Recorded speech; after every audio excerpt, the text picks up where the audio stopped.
Hi dear. So last class we have seen the excretory system in human, right? So your excretory organs are a pair of your kidneys, pair of ureters, a urinary bladder and a urethra, right? So which one is the basic functional unit of this kidney? Your nephrons, okay? We'll see the structure of the nephrons in details and formation of urine, okay? So you know that the blood enters the from the heart through the aorta it enters every parts of the organ, right? So when it enters the kidney, it is called what? A renal artery, right? From renal artery it gets a name. It enters the kidney and it gets a name as afferent arteriole, okay? So this is your renal artery. So this is your, what is that? A renal artery. Okay, through this it enters the kidney, and in that structure it gets the name as, here when it enters the nephron, right? It enters the nephron, right? It gets the name as afferent arteriole. Afferent, afferent arteriole. Okay, see, it was somewhat wider and it enters a part called, you will have a network of once it enters some part, that part I'll tell you. First I'll draw this. So it enters that part, so many things, network of capillaries, okay? Here it is enters this part and it leaves the part.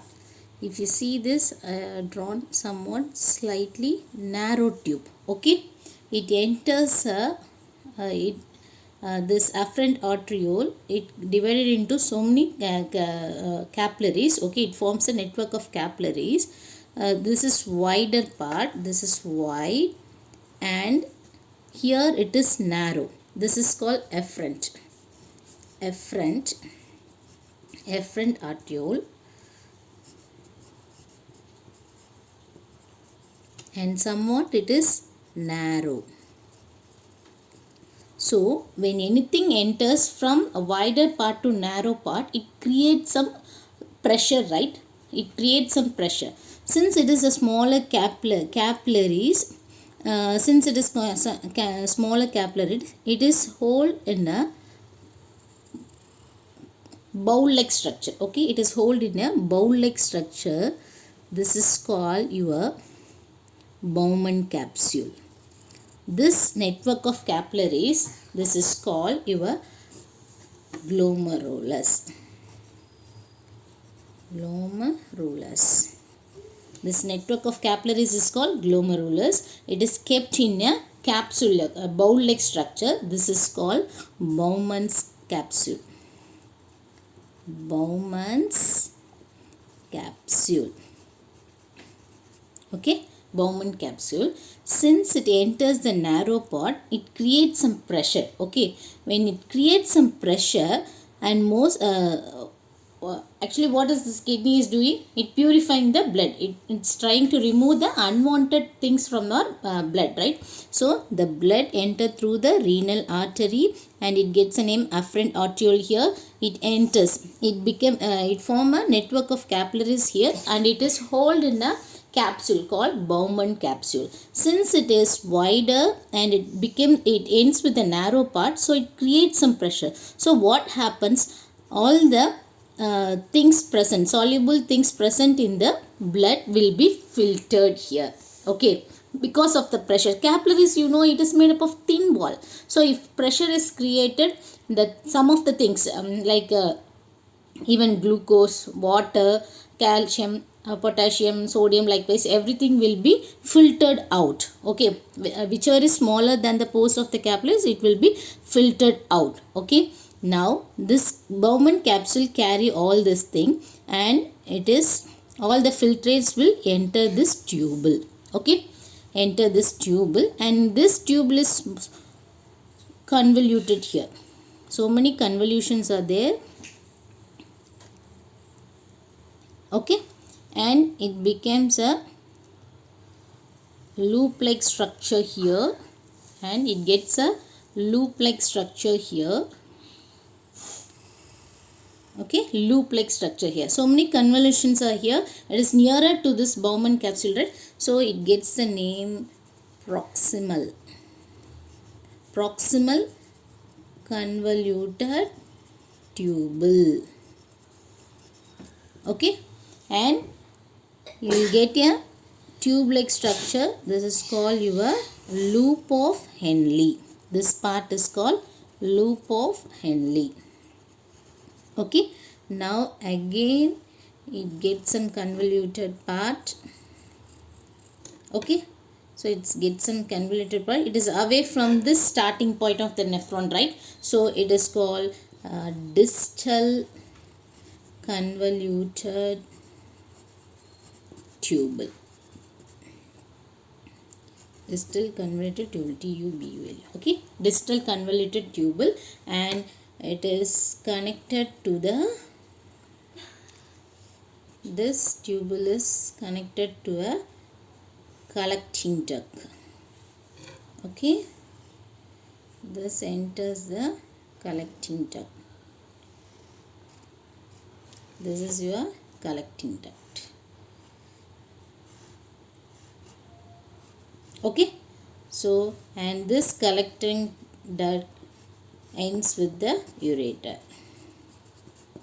Okay, finally ends to the ureter. Okay, so your nephron structure starts from the Bowman capsule, and you will have a proximal convoluted tube, and you have a long loop-like structure. It is called loop of Henle, and again you will have some distal convoluted tubule. That is called distal convoluted tubule, and it ends with the collecting tube. So many. We already read that so many nephrons are there. More than thousands and nephrons are there. So everything will end at this collecting tube, and this collecting tube ends with the ureter. Okay, so what happens because of this wider part and it ends with a narrow part, it creates some pressure. So what are the things present in the, so many things are present in the blood, right? So under pressure some of the things will be escaped out through this. Okay, through under pressure it will escape, and it is collected in the Bowman capsule, and it enters the network of capillaries. Here it is called glomerulus. It enters the tubule. Here if you are having so many convolutions here, it is called proximal convoluted tubule. Some of the things will be absorbed here and secreted here also. So you will have a long loop like structure. It is called loop of Henle. Again you are having a distal convoluted tube, and it ends the ureter. Okay, so during this transfer, this filtrate is called urine, right? So it is urine. Along with the urine, some of the amino acids, potassium, calcium also will be filtrate, right? So it has to be sent back to the blood. Okay, so you will have some network of capillaries, network of blood capillaries around this nephrons. Okay, nephron. See, you will have some, for example, I draw here. So you will have the capillaries will branches out like this around the nephron tubule, so that the reabsorption and secretion, whatever is done here, from the nephrons it will be absorbed. It will enter the capillaries. From the capillaries also it will enter the nephrons. Okay, so you will have a network of capillaries around the nephrons, and everything will end up to a renal vein.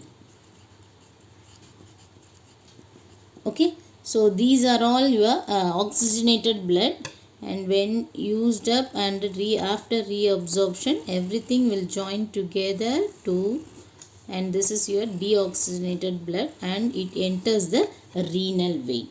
Okay, so you will have a network of capillaries here. Here absorption and secretion will happen. Okay, So what is absorbed and what is secreted means, here absorption is sodium, calcium, potassium, glucose, some of the amino acids and water are reabsorbed here, because during the filtration happening in the glomerulus, not only the waste product is filtered, some of the useful products also filtrate here. So all those things will be reabsorbed by these blood capillaries, okay, which is surrounded around the around the nephron, okay, it will be reabsorbed. Okay, some of the things may be escape through this blood capillaries, again enters the tubules here. Okay, so some of the things secretion happening is creatine and hydrogen ions and potassium etc. Okay, what is mean by reabsorption, what is mean by secretion, we'll see. Reabsorption means movement of water and solute from the nephron tubes back into the circulation. Most of the useful things will be escaped out during the filtration in glomerulus, right? So that things will be again entered the circulation tube, blood capillaries from the nephron. That is called reabsorption. Okay, what is mean by secretion? Movement of solute and water from the circulation into the nephron tubules. Okay, that's why you have a network of capillaries around the nephrons. Clear on this? Okay. So once again I will say how it happens. So from the renal artery, it gets a name afferent arteriole. It is somewhat wide. Okay, when it ends in the narrow part, it creates some pressure. Okay, due to the pressure, the things some of the products will be filtered from the blood capillaries into the capsule like structure. It is called Bowman capsule. The network of capillaries present inside the Bowman's capsule is called glomerulus. Okay, here it gets a name glomerulus. Okay, next the filtrate enters the proximal convoluted tube. Some of the things are absorbed here, and also it has some long loop like structure. It is called loop of Henle, and again it ends with the distal convoluted tube. Here also absorption and secretion taking place. That is, absorption means what? From the nephron to the capillaries. Secretion means from the capillaries to the nephrons. Okay, so all these capillaries and end up with the renal artery. The distal convoluted tube ends with the collecting tube. So many neurons are there, nephrons are there. Everything will end up in this collecting tube, and this collecting tube enters the ureter. Clear on this? This is the structure of the nephron. Okay, and then so how the urine is formed. This is actually the recap of what we studied now. Okay, urine formation. So from where it is carried, the blood carrying the waste products like urea is brought by renal artery to the glomerulus. That is the network of capillaries inside the Bowman capsule, right? This is called to the glomerulus, where the blood is filtered. Okay, here the blood is filtered from the glomerulus. The filtrate enters into the Bowman capsule, right? As the filter passes through the tubular part of the nephrons, useful products such as glucose, amino acids, salts are reabsorbed. Reabsorbed means what? Nephron to capillaries. Nephron to capillaries. Okay, that's why there is a branch. So many branches of so many capillaries are surrounded on the nephrons. Okay, through the blood capillaries surrounding the tubules. Okay, the liquid left behind in the tubules is called urine. After reabsorption, some that water and urea is present. No, that is called your urine. The urine contains water and nitrogenous substance, that is called urea. Okay, next, the collecting duct of the kidney passes urine to the ureter, and the ureter passes into the urinary bladder, right, where it is stored for some time. Okay, so it is stored there for some time. Once it is full, right, once the bladder is full, when the pressure of the expanded bladder urges us to urinate, urine is passed out through the urethra. So this is the formation of urine and the structures of the nephron. I hope you understand. Thank you.